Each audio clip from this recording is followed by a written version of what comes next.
Okay, let's start with a Dharma talk.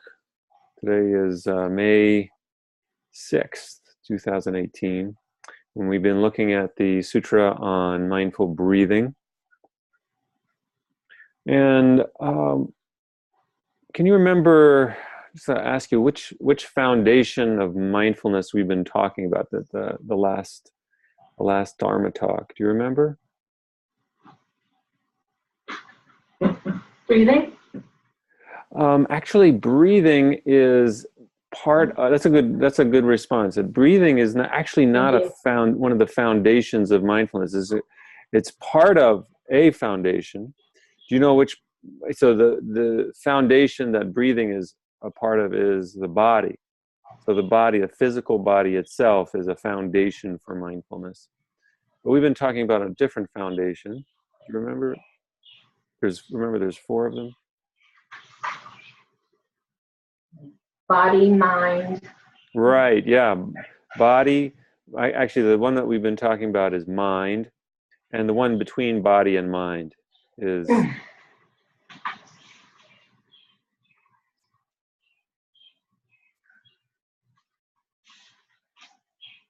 Object? So I'll give you a hint. Okay. It's something that's either pleasant, unpleasant, or neutral.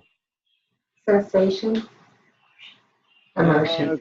Yeah, emotion or feelings, actually, feelings. Yeah. The second foundation of mindfulness is feeling. The third one is mind. And then the fourth one is the objects of mind, which we'll get into later. But we're going to continue with the third foundation of mindfulness, which is the mind. And let me ask you another question, and we'll kind of think about this. But I'd like to ask you to think a little bit about how would you describe zazen or meditation? And there's no wrong answer to this question. There's no right answer either. But if you were to think about meditation, specifically zazen, what maybe a few words that might encompass what zazen is for you, just based on your own experience? Challenging? Challenging, okay. Yeah, that's a nice word. I think I would describe it as a time of taking a step away from everyday life and slowing down and focusing. Oh, okay, good. So stepping away from everyday life, focusing. I like that word, focusing. Challenging. Okay, that's a good start, I think. I'm going to share with you some words from Oyama Roshi in her book Zen Seeds. This is a book that I love because it's one that my teacher Diane Banaj translated from the Japanese into the English. And this is a section called Burning Ourselves. On cold winter mornings, I sometimes find it hard to light a candle. I must slowly melt the wax surrounding the wick. The lit candle will then burn brightly and continue to burn, melting with the heat of its own light. And so it is with human beings. At first, we must have a good teacher to guide us and, quote unquote, light us. But after that, by, quote unquote, burning ourselves with our own efforts, we emit light and warmth around us. However earnestly someone else urges us to burn, unless we burn ourselves, nothing will be accomplished. One of the best Japanese Christian poets, Jukichi Yagi, from 1898 to 1927, wrote, "There is nothing to be found, even if I search. There is nothing to do, but to warm myself on my own. There is nothing to do but to burn my own body and light the place around me." That's the poem. There is nothing you can do but go your own way in life, walking on your own 2 feet. There is nothing you can depend on, nothing to help you. There's nothing but to stand erect, resisting any temptation to depend on others. And I think that we have to be. I say this. I say this particular. I read this particular chapter with. As I'm reading it, I'm thinking, oh, this could be really easily misunderstood, especially by Westerners. That because I feel like our culture, as a whole, wants us to be independent, and this talks about not being dependent on others. And this is kind of a core, actually, of Buddha's teachings. One of the early sutras of the Buddha goes like this, and this is a translation from Thich Nhat Hanh. Do not pursue the past. Do not lose yourself in the future. The past no longer is. The future has not yet come. Looking deeply at life as it is in the very here and now, the practitioner dwells in stability and in freedom. We must be diligent today. To wait until tomorrow is too late. Death comes unexpectedly. How can you bargain with it? The sage calls one who dwells in mindfulness night and day, one who knows the better way to live alone. And so that last sentence there, the better way to live alone, also gives us a hint of this kind of independence that's the Buddha is trying to communicate. But it's not the same kind of independence that I think we think of in the West, where we feel like we can do everything by ourselves. It's really just asking us to stand in our own place and take responsibility for our own life fully. And because this is rooted in the Buddhist teachings, it's also affirming an interdependence of all things. And so what does that look like for us? For us to be both not dependent, but at the same time interdependent. What does that look like? So being interdependent means, my understanding is that interdependence is that everything that I do has an effect on everything else, on you, on everything. And sometimes this is not very noticeable. Sometimes it really is noticeable when somebody does something really wrong. We can look at examples in the news how, something really bad happens and everybody feels it. And the same thing for something that somebody does that's really good. So these are kind of the extremes, but just in an ordinary things like arranging flowers. These things too have an effect on the whole universe. And I think the question we have to ask ourselves is, knowing that everything is interdependent, with what mind do we bring to our daily activities, whatever they happen to be? Zazen is just one activity, but any activity that we find ourselves in, with what mind do we bring that to that activity? So that's a question. I think the Buddha and Buddhism in general is trying to is asking us to consider what is my mind in this moment. And the Buddha's encouragement is not to depend on others for finding that mind, because you already have it.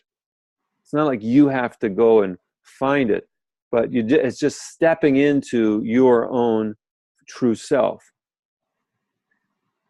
So one way that the Sutra on Mindful Breathing, I think one way to cultivate this, if you're not sure what that is or what that looks like, I think the Sutra can give us some help here for finding it in ourselves. Because again, it's not something that is separate from ourselves. Being, stepping into our true self, it's not something that we have to create. It's already there, but it's something that we can we sometimes it gets obscured. We're talking about our true nature here, and it gets obscured by our own mind. Our own mind obscures our limitless mind. Our own mind obscures our sense of independence. And again, I use that word independence very cautiously here, and in the sense of being totally okay with yourself, regardless of what other people say about you. There's a poem by Rumi that goes something like, make a huge, foolish plan like Noah. Make a huge, foolish plan like Noah. It makes no difference what other people think. This is coming from the Islamic tradition, the Sufi tradition. Make a huge, foolish plan like Noah. Noah, here he was building an ark to save all beings, really. Now, this is not different from the Buddhist practice. The first vow is to save all beings. And Noah, he's building this ark, and you can imagine the people all around him. They're like, what the hell are you doing, Noah? Everything's fine. There's nothing wrong with the world. And meanwhile, he's being told by God, build this ark because I'm going to be sending a flood and the whole world is going to be destroyed. And you've got to save all of the creatures on the planet from dying because, I want life to continue. And but so Noah's getting this pressure on two ends. One end is from God. God's telling him this is what you got to do. And on the other end is from humanity saying, you're crazy. What are you, nuts? And so that's actually one way we can find our true self is by really, we can use Zazen as a means to really listen, not just inwardly, but also outwardly, but deeply listen. Omori Sogen Roshi, when my teacher was a layperson, she trained with this Rinzai Zen master in Japan named Omori Sogen Roshi, very famous Roshi. And he told his Sangha when they were sitting that if you really sit deeply enough, you can hear the ash from the incense drop when it touches the incense holder. And so that's the quality of listening that we want to bring to our Zazen. So it's not just an interior listening. It's also exterior. It's both. It's both interior and exterior. We really want to practice that deep listening. What is going on? What is the universe? We don't, in Buddhism, I talk about God because, we're Westerners and most of us, if not all of us, have been brought up in a monotheistic tradition. And so we understand, God. But Buddhism doesn't talk about God traditionally. God is not a concept that is really important in Buddhism. But I think you get the gist here is that when we're practicing Zazen, we're listening deeply. And some people call that what we're listening to God. That's all. And what is, when we really listen, there is a reverberation back. There's something that comes back the other direction. And so we're listening kind of in two directions. We're listening outwards, and at the same time, we're listening inwards. So there is direction that comes to us from the universe when we really listen deeply.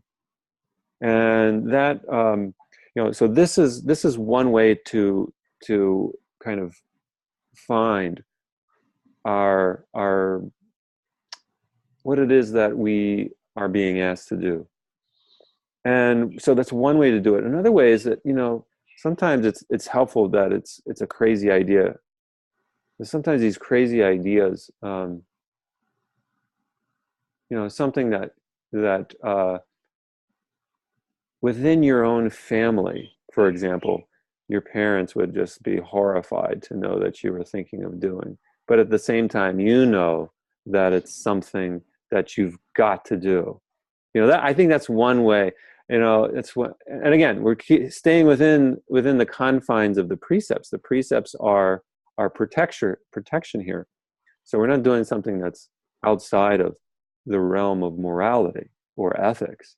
But that's one way to kind of sense or lean into um, our own sense of purpose, our own calling, if you will, is that your parents may be, or your family may be absolutely horrified or embarrassed even, but you know that it's something you've got to do. And I mean, in my own case, my own example is, being a Zen priest. For me, that was something that my parents just were like, no way, this is just not something that you do in my family. Mhm. Uh, but I felt very much pulled to it. Pulled to my teacher, pulled to the Dharma, pulled to the Buddha. I'm not saying that that's what yours is. I'm just saying that's for me. That was for me. And Dogen talks about this with Hotsubo Daishin. Hotsubo Daishin is the mind that seeks enlightenment. So this mind that seeks enlightenment, he says that each of us um, has to raise that Bodhi mind at least once in their lifetime.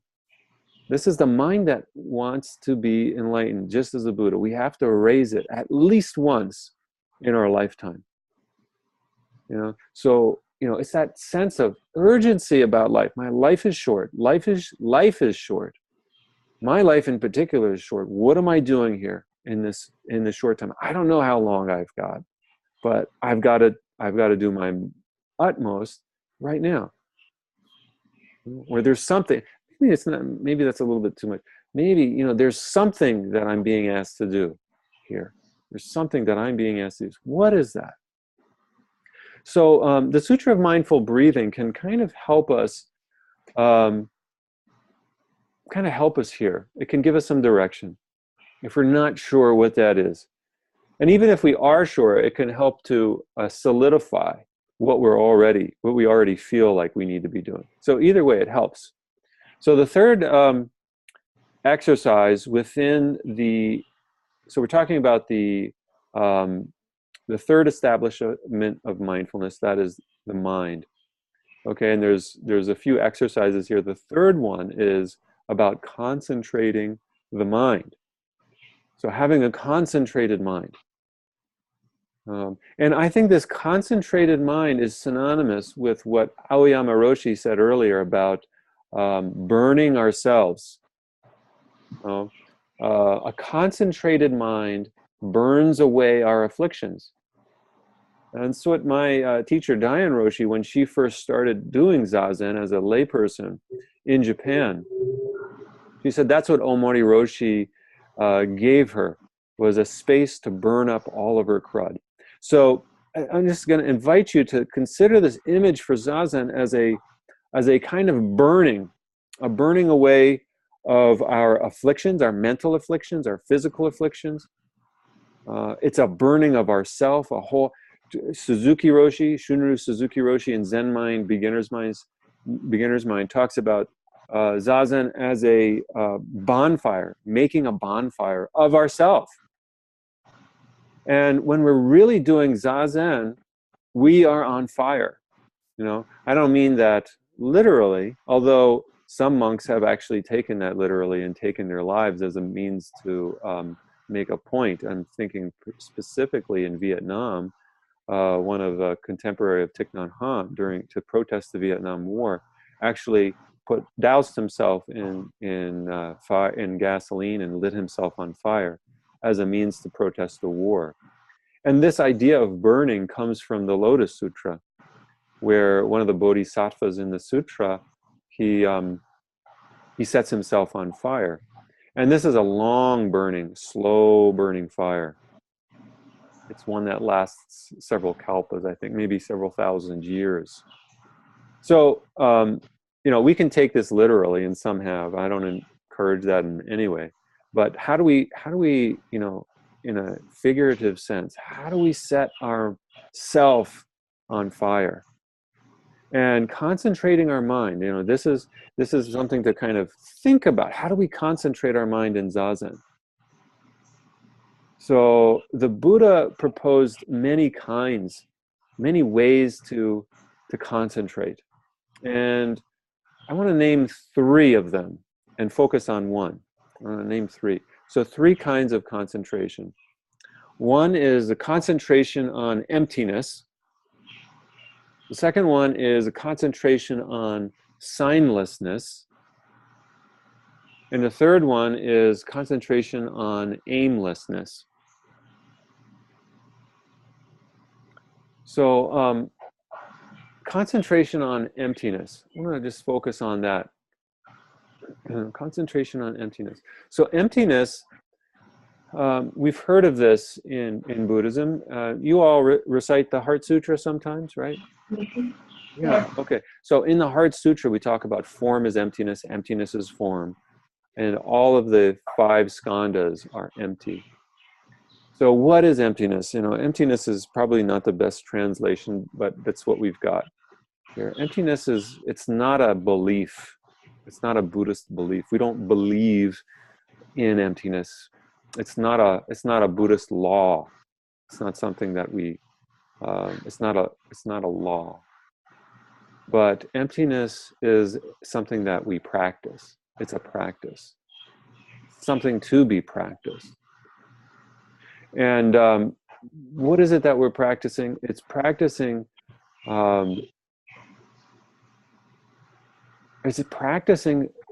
being or seeing interbeing. I mentioned this before. I know Buddhism talks about all things being interdependent. And how do we actually, you know, that's not a belief. It's not a belief system. It's not like we say when we're Buddha, if we take the vows of a Buddhist, we don't say, I believe in interdependence. That's not what we do. It's not a faith state. It's not a statement of faith, but it's a practice. You know, how do we live in a way that acknowledges the interbeing or the interpenetration of all things? And it's not like we're thinking about this at every moment, but when we do bring it to mind, when we focus on it, when we concentrate on it, and Zazen is a great place to focus on this, when we do bring it to mind, it can give us some clarity about our life. You know, that we're not these separate entities. We're not a separate self sitting there on a cushion. We're not this separate like pod or a bubble sitting there on a cushion that's kind of isolated from the rest of the world. You know? So interbeing or interdependence, interpenetration is what we are. And we can actually sit with that. And we can be with that. We can engage, and I encourage this, we can engage our imagination as we're sitting. You know, we can, there's many ways to bring a sense of this kind of emptiness into our practice. So one practice, you know, as we're sitting here, we can do this is just to you know, go into, you know, concentrating the mind, focusing. You got one of you mentioned focusing. You know, what is Zazen? Focusing, challenging. You know, burning away afflictions is a challenge. And so we enter into this kind of a challenge and focus, concentrating the mind, focusing on, starting by focusing on our physical body. This is the first foundation of mindfulness, the body. And looking at our physical body and where it actually came from. And we can imagine this body, and you can even look at your hand, you know, even now, if you like, you know, just take a look at your own hand and look at it, look at its shape, look at its color, and ask yourself, how did this come here? You know? What are the things that shape this hand the way it is? And I'm looking at my own hand, and the first thing that comes to mind is my parents. You know, my parents' DNA shaped this hand. I can see my mother's hand here, and I can also see my father's hand here. There's elements of both in them. And so where am I? Where do I exist here? These are questions we can ask ourselves while we're sitting. Where do I exist? Where do I begin and my parents end?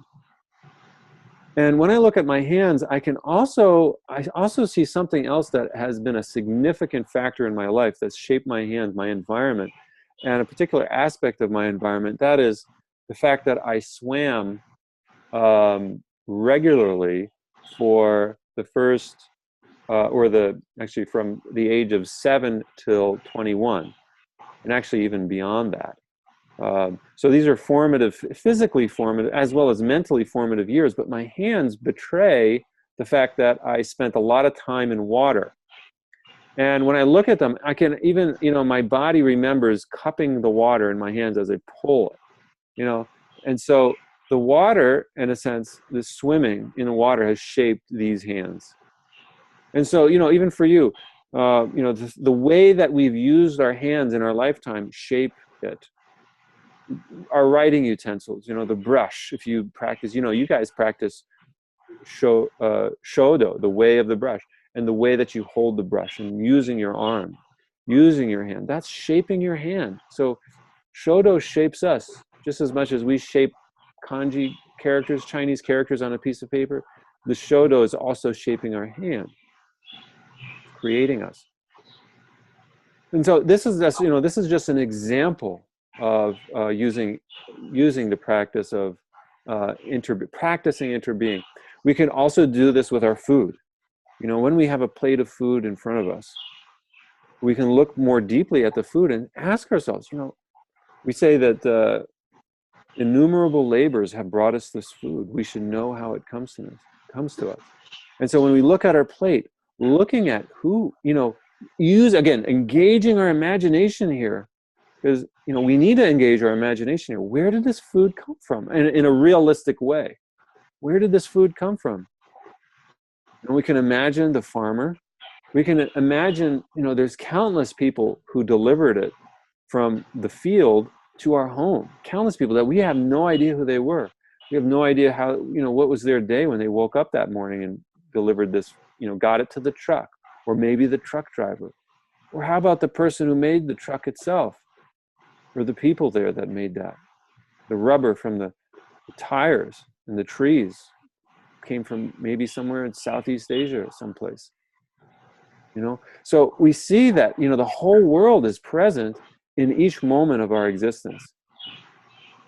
And so, this is an intense way of looking at life. And so we need to be able to calm our body mind before, as we're doing this. We need to be able to, quiet our mind to a certain degree. I mean, it's helpful. Sometimes, here's the thing. Sometimes we need to quiet our minds, to settle our bodies, to soften the muscles of our bodies, and then, with a calm mind, look at this kind of emptiness, to practice emptiness. Other times, what we would benefit from is simply seeing into emptiness. And that itself can also help us to quiet our mind down. So we have to look at our practice, we have to look at our own body mind. And and when we're practicing, consider what is needed, what would be helpful right now. If we practice, if we concentrate on emptiness, and we find that it actually makes us more anxious, then that's not probably what we need to be doing. We need to be maybe working on just doing nothing. Just sitting, not focusing on anything in particular. That may be what we need to do. However, if we find that we are getting restless by just sitting and, just relaxing our body, we're finding ourselves getting more and more restless, uptight, anxious. That's not what we need to be doing. We need to be focusing our mind on we need to be engaging our imagination. And that can be a doorway to calming the body-mind down. So the concentration on emptiness in that case may be very effective. There is no one right way to practice. We have to be willing to look at how it affects this body mind. Whatever practice we're doing, it should be effective. We know it's effective if we're finding our body mind calming or concentrating, being concentrated. Because sometimes concentration comes from opening our field of awareness. Sometimes concentration comes from focusing our field of awareness. And by concentration, I mean a pliable, flexible concentration, one that is both focused and flexible. So it's not so tightly focused on one thing that you're completely oblivious of everything else, and somebody breaks your concentration, and all of a sudden you're all ruffled. That's not healthy concentration. That's a different kind of concentration. Sometimes we need to do that too, but just consider what practices are helpful for this kind of concentration on emptiness. Okay. So I just like to open this conversation up to you all and hear anything you'd like to share, just briefly. Well, Daisha, to me, it sounds that like what you're saying about independence is independence from the constructed self, and then the burning, setting yourself on fire, is burning your constructed self to reveal your true nature. Yes, I think that's great. So independence from your constructed self. Yeah, I think that's a really good way to put it. Our concept of self, which is an illusion. So independence from that. Yeah.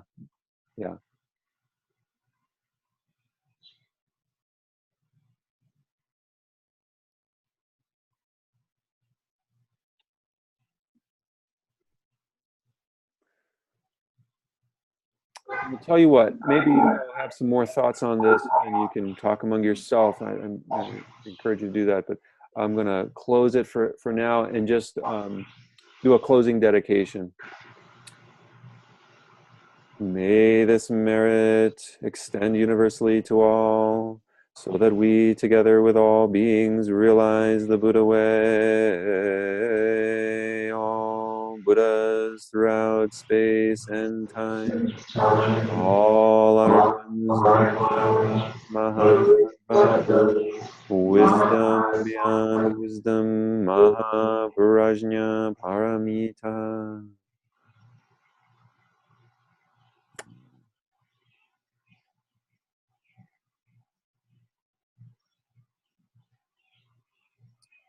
Okay. Best safe travels, and well, it's good to see you.